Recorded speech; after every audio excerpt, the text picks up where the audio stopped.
इससे पहले की अगर बात की जाए तो साल 2019 में सुप्रीम कोर्ट में नियुक्ति से पहले पंजाब और हरियाणा हाई कोर्ट, इसके साथ साथ हिमाचल प्रदेश हाई कोर्ट में जज के तौर पर जस्टिस सूर्यकांत अपनी सेवाएं दे चुके हैं। राष्ट्रपति भवन से सीधी तस्वीरें आपको दिखा रहे हैं, जहां प्रधानमंत्री नरेंद्र मोदी, लोकसभा अध्यक्ष ओम बिरला, गृह मंत्री अमित शाह, रक्षा मंत्री राजनाथ सिंह मौजूद हैं और राष्ट्रपति द्रौपदी मुर्मू जस्टिस सूर्यकांत को भारत के 53वें प्रधान न्यायाधीश के तौर पर आज शपथ दिलाएंगी। ये गरिमामय कार्यक्रम संपन्न हो रहा है राष्ट्रपति भवन में। यहाँ की सीधी तस्वीरें आपको दिखा रहे हैं। जस्टिस सूर्यकांत का कार्यकाल लगभग 15 महीनों का होगा। हरियाणा के एक मध्यम वर्गीय किसान परिवार से आते हैं, जो दुनिया के सबसे बड़े लोकतंत्र की न्यायपालिका के सर्वोच्च पद तक का जस्टिस सूर्यकांत सफर तय कर रहे हैं। उनकी उपलब्धियों से भरा रहा है उनका ये पूरा सफर। देश के 53वें प्रधान न्यायाधीश के तौर पर जस्टिस सूर्यकांत आज शपथ लेंगे। राष्ट्रपति द्रौपदी मुर्मू उन्हें पद और गोपनीयता की शपथ दिलाएंगी।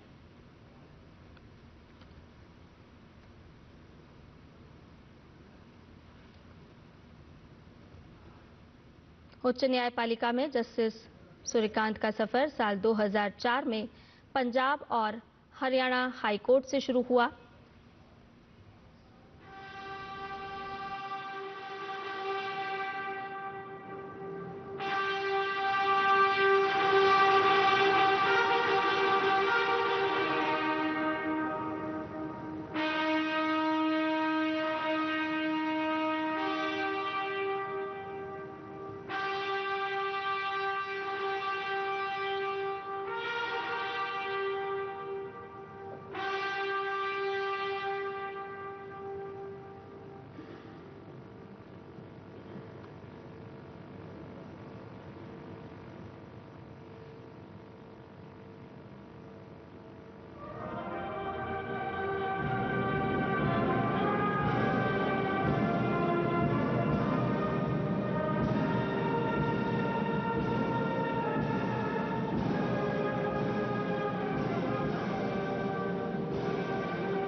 माननीय राष्ट्रपति महोदया, आपकी अनुमति हो तो आज के समारोह का शुभारंभ किया जाए।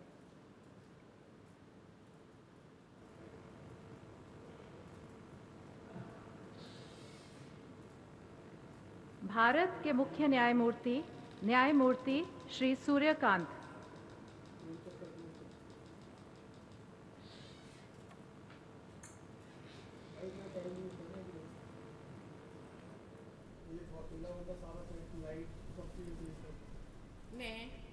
मैं सूर्यकांत, जो भारत के उच्चतम न्यायालय का मुख्य न्यायमूर्ति नियुक्त हुआ हूँ, जो भारत के उच्चतम न्यायालय का मुख्य न्यायमूर्ति नियुक्त हुआ हूँ, ईश्वर की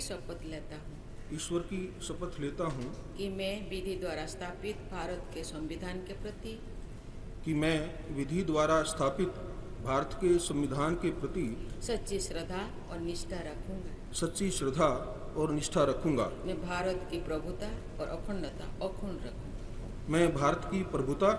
और अखंडता अक्षुण्ण रखूंगा तथा मैं सम्यक प्रकार से और श्रद्धापूर्वक तथा अपनी पूरी योग्यता, ज्ञान और विवेक से तथा मैं सम्यक प्रकार से और श्रद्धापूर्वक तथा अपनी पूरी योग्यता, ज्ञान और विवेक से अपने पद के कर्तव्यों का भय या पक्षपात, अनुराग या द्वेष के बिना पालन करूंगा। भय या पक्षपात, अनुराग या द्वेष के बिना पालन करूंगा तथा मैं संविधान और विधियों की मर्यादा बनाए रखूंगा। तथा मैं संविधान और विधियों की मर्यादा बनाए रखूंगा।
That was in fact Justice Suryakant taking oath as the 53rd Chief Justice of the country.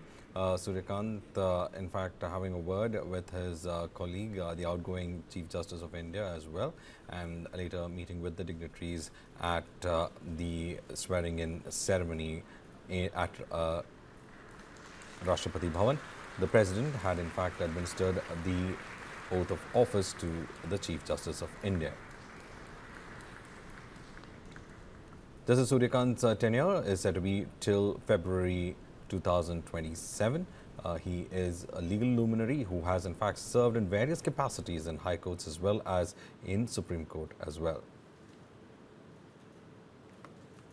माननीय राष्ट्रपति महोदया, आपकी अनुमति हो तो समारोह का समापन किया जाए।